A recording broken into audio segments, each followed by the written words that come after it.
Welcome back to The Little Prince, Chapter 19. The little prince climbed a high mountain. The only mountains he had ever known. There were 3 volcanoes that reached to his knee, and he used the extinct volcano as a stool. From the high mountains like this, he thought so, I would see the whole planet and all the people. But he saw nothing but sharpened rock needles.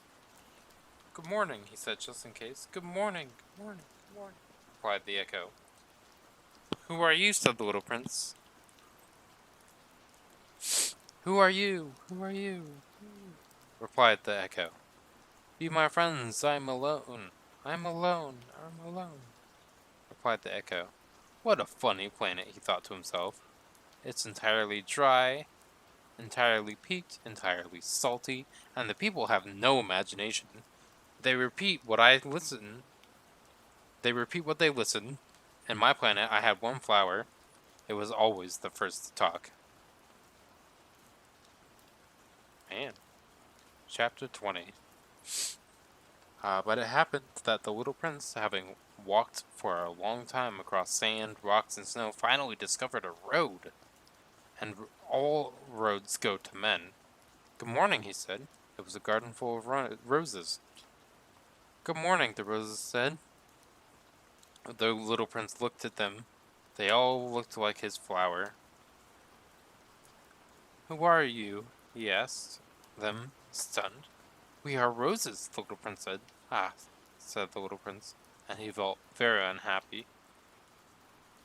His flower had told him that it was the only one of its kind in the universe, and here was 5,000 all similar in a single garden.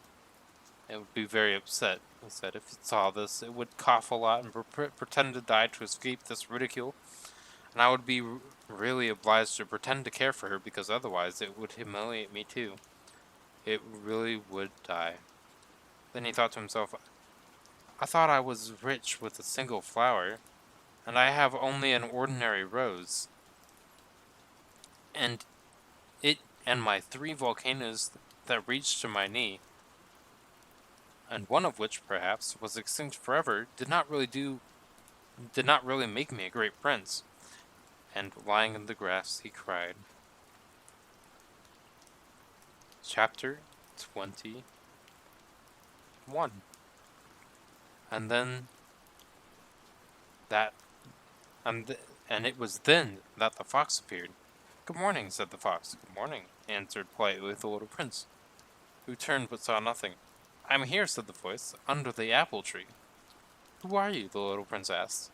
"You are very beautiful." "I am a fox," said the fox. "Come play with me," the little prince proposed. "I am so sad." "I cannot play with you," said the fox. "I am not tamed." "Ah, sorry," said the little prince. But after some reflection, what does tame mean? "Are you not from here?" said the fox. "What are you looking for?" "I am looking for the men," said the little prince. "What does tame mean?" "The men," said the fox, "have guns and they hunt. It is very awkward. They also raise chickens. It is only for their interest.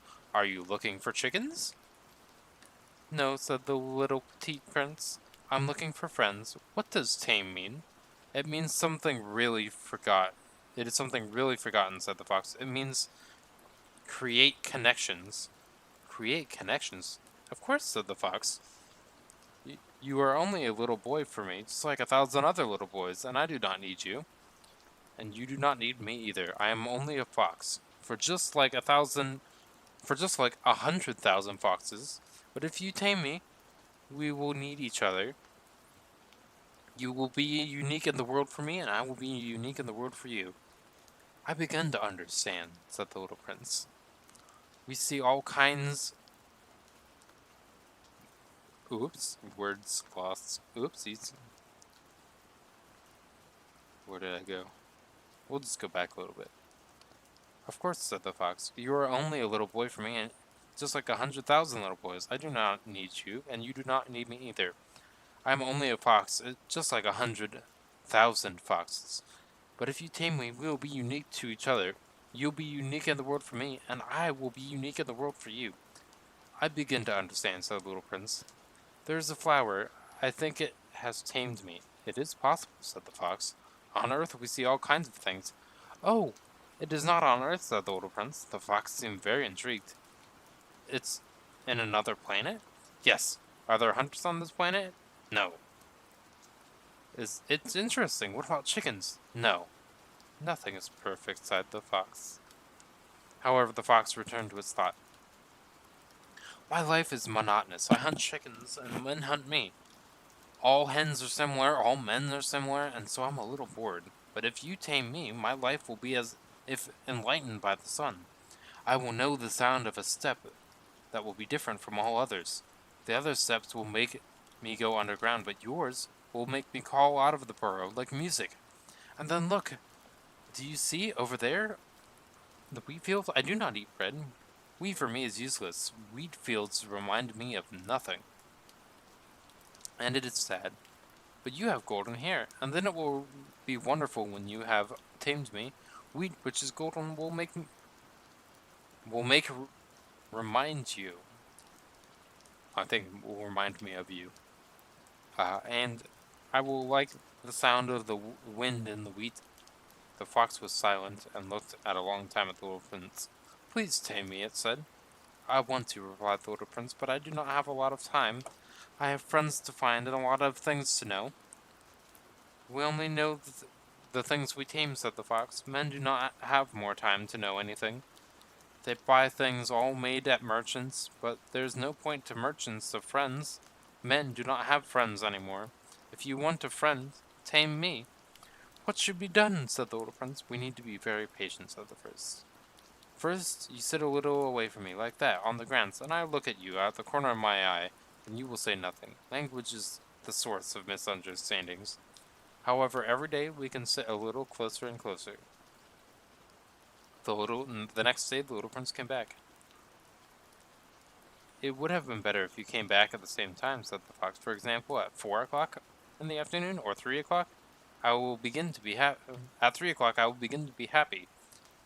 The hour passes. The more hours pass, the more happy I will feel. At 4 o'clock, I will be restless and worried, and I will find the Prince of Happiness, and you will come at any time. I will never know what time to prepare my heart. We need rituals. What is a ritual? Replied the little prince.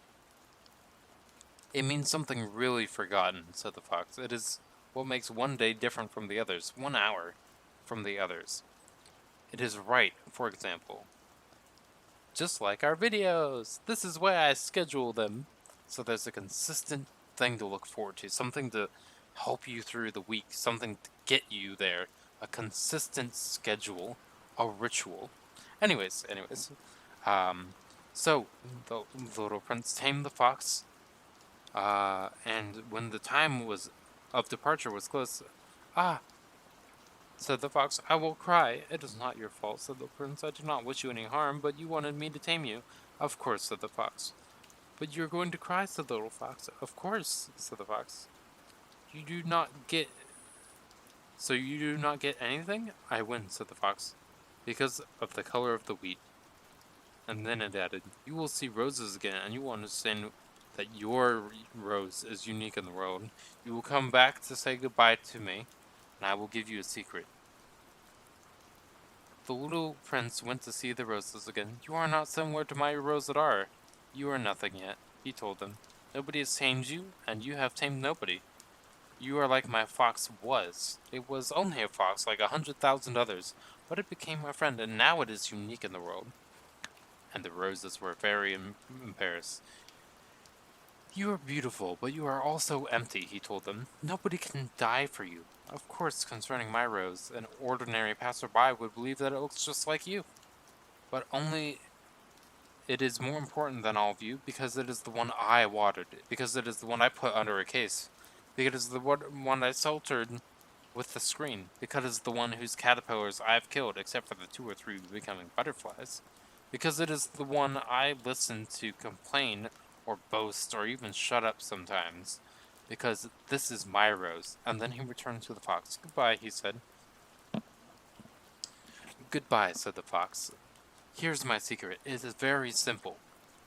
We will we see well only with the heart. It is essential. Sorry, the essential is invisible to the eyes. The essential is invisible to the eyes, the little prince repeated over and over in order to remember. It is the time you have spent for your rose that makes your rose important. It is the time I have spent for my rose, the little prince said in order to remember. Men have forgotten this truth, said the rose, but you must not forget. You become responsible forever for what you have tamed. You are responsible for your rose. I am responsible for my rose, the little prince repeated in order to remember.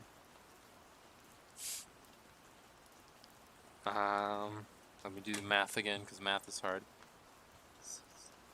9, 12, 15, 18, 21.